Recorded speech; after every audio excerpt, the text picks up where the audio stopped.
Good morning, everybody. Lovely Monday morning, bit dark here this morning, though, to be frank. So last week was a busy week for me because I had a board meeting, and those of you who are either board members or CEs or have to put together reports for board meetings, you understand that, it's a busy period leading up to the board meeting. Can be a little stressful at the board meeting. Must try and make sure that you've got all the pieces of paper and the answers to all the questions. I have a really good board, so so it's no trouble at all. But it is always a busy little time. So that board meeting was on Thursday, and then I left here and went to the airport to get on a plane to go to Tauranga, and I'll get into that in a minute. But what was, as luck would have it, the person who was in the seat next to me on the plane was Minister Tracey. So those of you who watch these videos will know that I think it was last week, could have been the week before, I'd made a comment about the fact that I had written to Minister Tracey when he first became a Minister of Mental Health and sought an appointment to discuss with him dementia and psychogeriatric care, which is in dire need of attention here in New Zealand.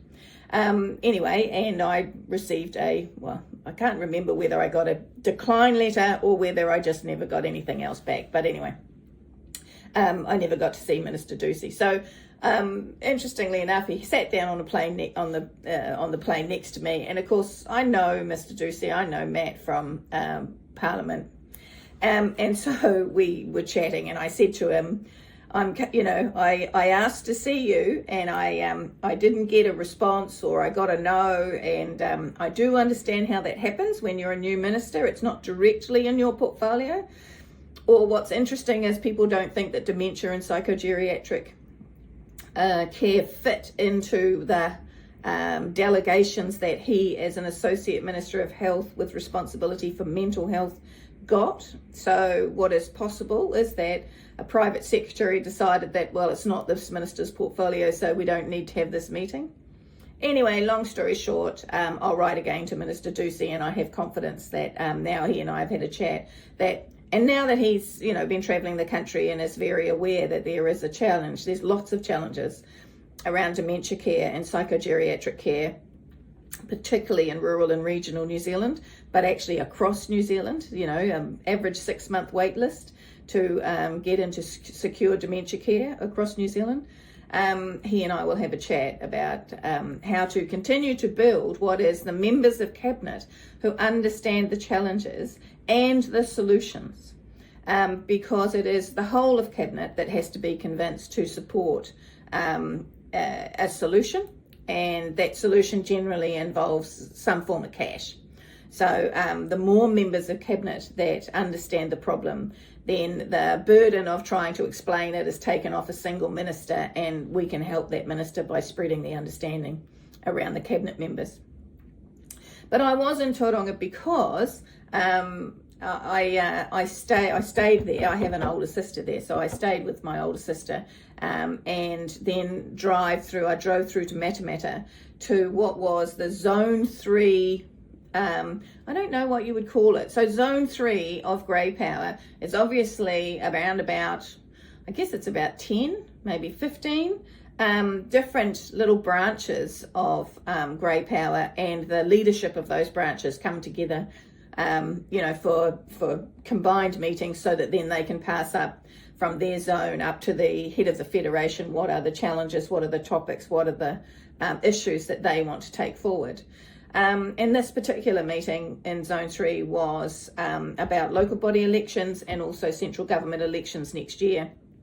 And what is the target issues that Zone 3 wants to try and get the overarching federation to make the key issues.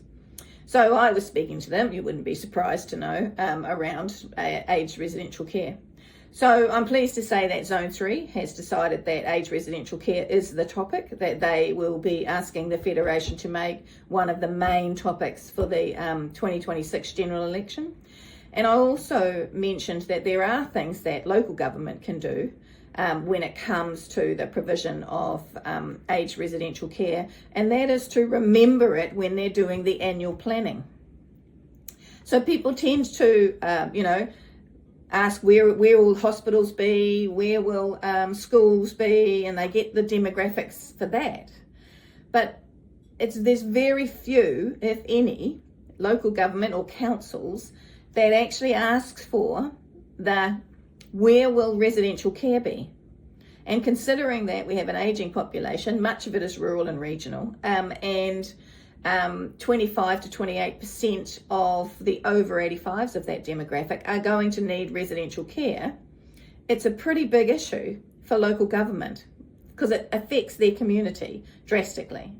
And if you think about hospitals as an acute service and residential care being, there's an opportunity to have a sort of a hub and a spoke model where the hospital is the acute care and then individuals for recovery are sent out into residential care. It's important. It could be really, really, really important to your communities. So if you're going along to local body electorate meetings, people who want to be elected to represent you and make decisions with your rates, ask them, what do they know about aged residential care? If they talk about retirement villages, you tell them, well, obviously you know nothing because that's not aged residential care. And if they know nothing, tell them to get hold of me and I'll come and talk to them. See ya. Bye.